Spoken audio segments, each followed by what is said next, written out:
In any relationship naman, sa lahat ng forms of relationship, not just sa mag-parents or pwede din no, sa magkaibigan, magka-opisina, maaari talaga no, na nagkakaroon ng conflicts no, because part ito ng relationship, maintaining healthy relationship. So, nagkakaroon talaga ng conflicts and mas maganda hinahanapan natin, we look at the root causes. Saan ba nagagaling itong mga conflicts na ito between family members, relatives, friends, etc. So, maraming factors kasi, ang tawag namin ito, Papu Julius, no?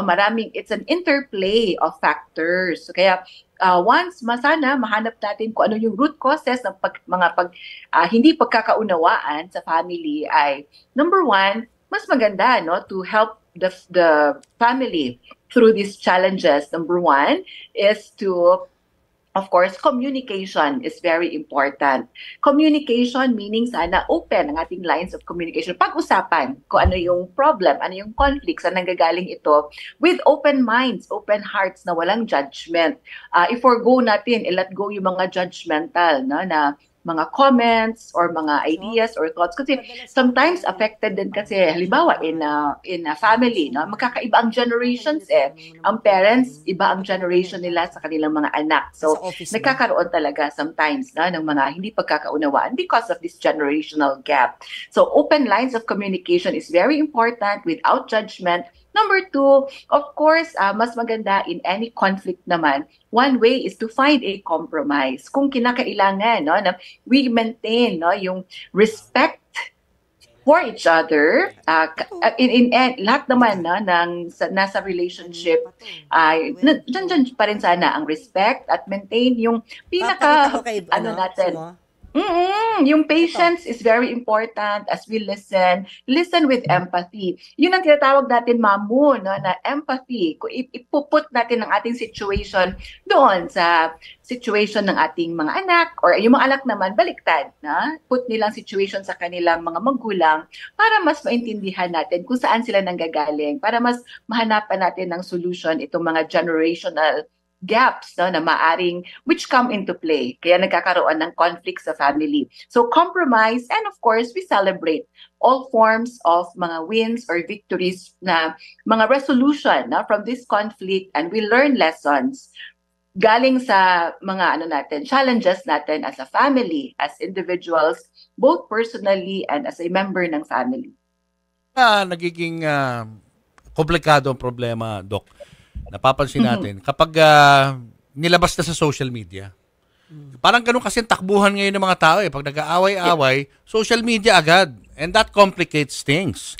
Imbis na napag-uusapan privately ng pamilya, out of frustration yung iba, nilalabas talaga sa public. Anong pananaw mo rito? Minsan kasi automatic na yan sa mga kababayan natin eh. Paano agad? Yeah. Social media agad, Facebook agad.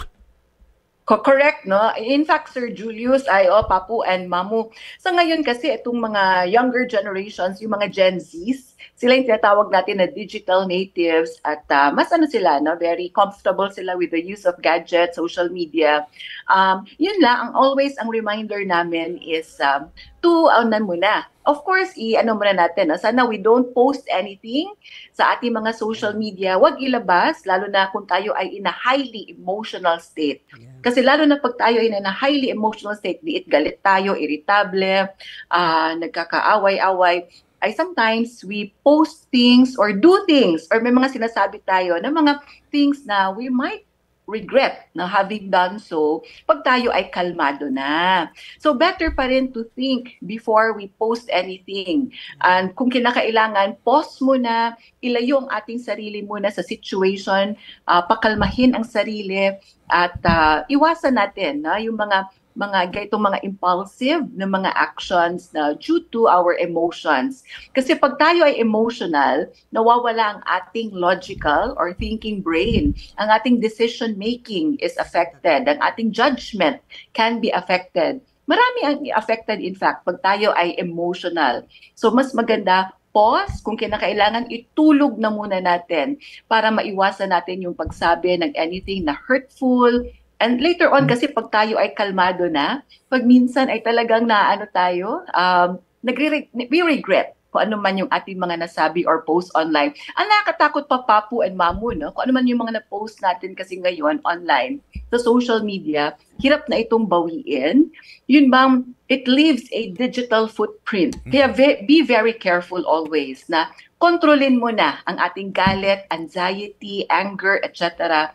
para we are able to prevent mga ganitong mga situation na maaaring makakapagpalala pa sa conflicts natin.